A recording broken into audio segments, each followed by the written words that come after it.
What is it, guys? The E.L.T. Nation here, and in today's video I will be sharing my experience with iOS 18.2 so far.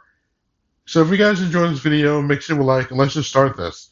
So about a week ago, Apple has released the RC build or release candidate of iOS 18.2 that will be released probably tomorrow because they actually released a RC2 build of the software, which will be the same build number as the actual final release itself.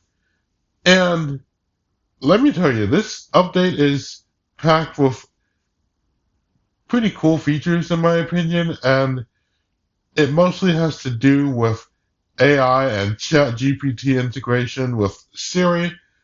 However, I won't be able to get that because that is for the newer iPhone models like iPhone 15 Pro and the 16 lineup, which I only have an iPhone 14, so I won't be able to get any of these features. But there are cool features that I could get with this update, and that has to do with call recording, which they had since iOS 18.1, which basically allows you to record the conversations of a phone call, which I think would be helpful for job interviews potentially, because I'm gonna actually have to do that in the future when applying for a job, which is really important. I think it'll be really helpful. But what iOS 18.2 did bring to all devices is the ability to set default applications. Now, I've already been able to set default applications for web browsing, emailing, those main two, but these other two, messaging and calling, is new here. It is actually new here in iOS 18.2 because it was originally rolled out in the EU, but now it seems to be working in the United States. So for phone calling, you could set FaceTime, for example, and it'll basically use FaceTime to make calls as a default, essentially. Now, I do have multiple calling apps, but those applications, for the time being, are not showing up on my device or are not showing up in the list of apps that I can choose from as of right now. And another cool thing about this update is that in the mail application, you could see that the mail application has categories to basically sort out some of my emails. Since I like to be a really organized person, it's kind of beneficial to have things organized. For example, they have categories for primary inbox, which would basically show emails that the mail app deems important. You also have transactions, would have your order receipts and stuff. There's also updates, will have news updates, and promotions are kind of like job offerings and like other like deals, like advertising from Amazon and stuff.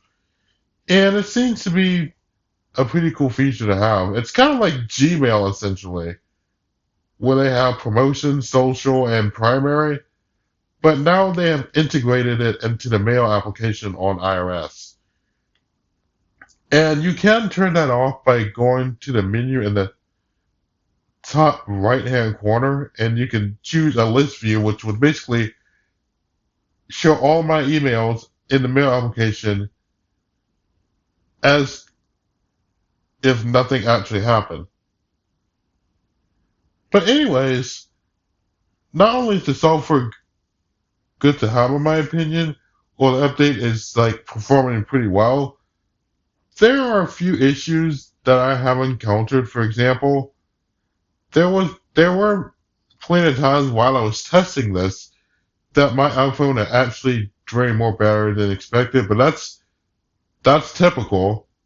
That's not a big concern, but the big concern that I am having, that I continue to have ever since the RC was released, is with the YouTube application. And I bring this up because when I open up the YouTube application to write a comment on a video or even watch a video even, YouTube would automatically crash itself, and no matter how much I try, the app will not behave properly and will just crash.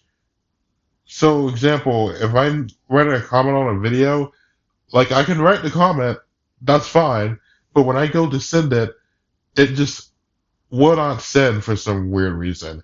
And two of my friends, named Matt the Awesome Guy and Millie's Blind Fantasy World, are having the same exact issue.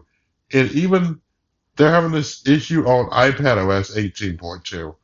Now, I tested this on iPadOS 18.2, and it actually seems to be working just fine. So, in my opinion, I honestly think this is more of an iPhone or iOS related bug. I can't tell that for certain, but I bring this up because this is kind of a critical bug, knowing that I use the YouTube app on a daily basis. Hopefully, Google or Apple fixes this because this is pretty annoying. But anyways, that is really all I have to say for you guys. Thank you guys so much for watching.